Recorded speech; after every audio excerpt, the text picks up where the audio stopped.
8 months living in Tokyo. It's easier than I thought.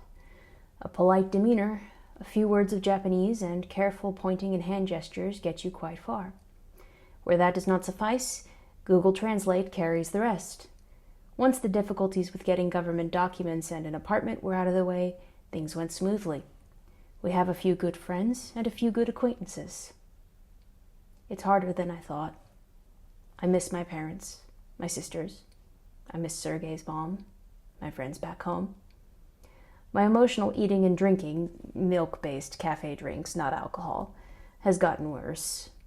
These strange, hours-long anxiety fits that sometimes happen after heavy evening meals have begun happening frequently enough that I've put a hard stop on eating any indulgent-type foods or alcohol after 4 p.m.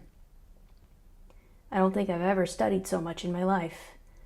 I don't know how to balance it with breaks, so I am either studying for a block of 6 hours or I'm doing nothing. More often than not, I'm studying, but some days I find it difficult to get myself to start. I miss writing.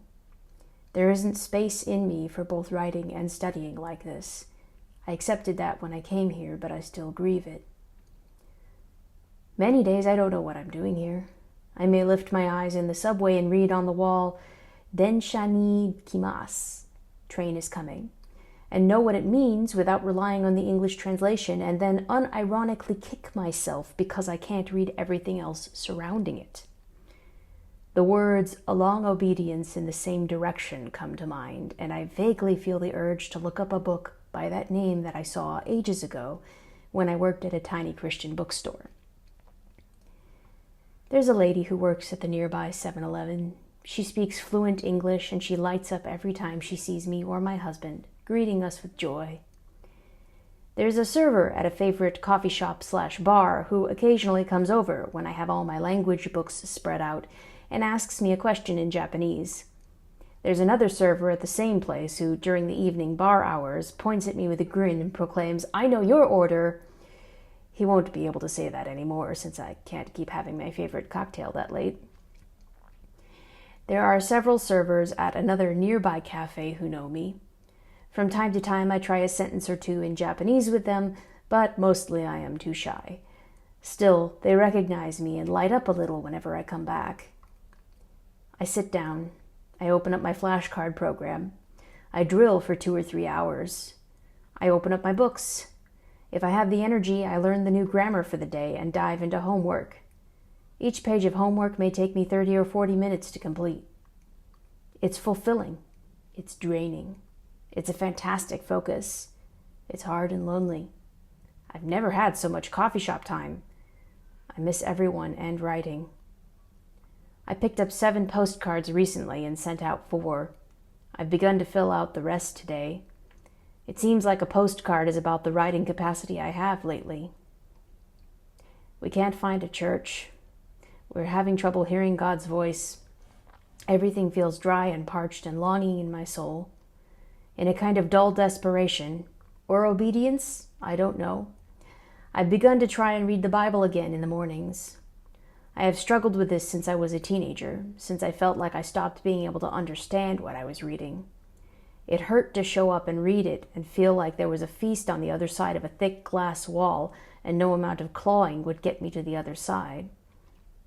It isn't all like that now. I understand some things. But as I read, I am constantly plagued by wondering if I'm doing this right. My thoughts wander off. I stare blankly at the page, my mind a million miles away, for several minutes before I startle back into my own skin. But walking away from it never worked either. Sleep is a nightly struggle. I began taking lavender again, hoping it will help me either slip into sleep sooner or stay there uninterrupted. I come up with several ideas for blogs and strike them down the moment they surface. That moral isn't earned. That one has no closure. That one's too personal or might cause harm. You don't know nearly enough to be talking about that the way you're thinking of. That one's just whining. That one makes you sound pretentious. I end up logging little paragraphs on what media I've recently consumed and letting the real blog topics fade. Too tired anyway. Maybe tomorrow. I'm tired. I'm limited.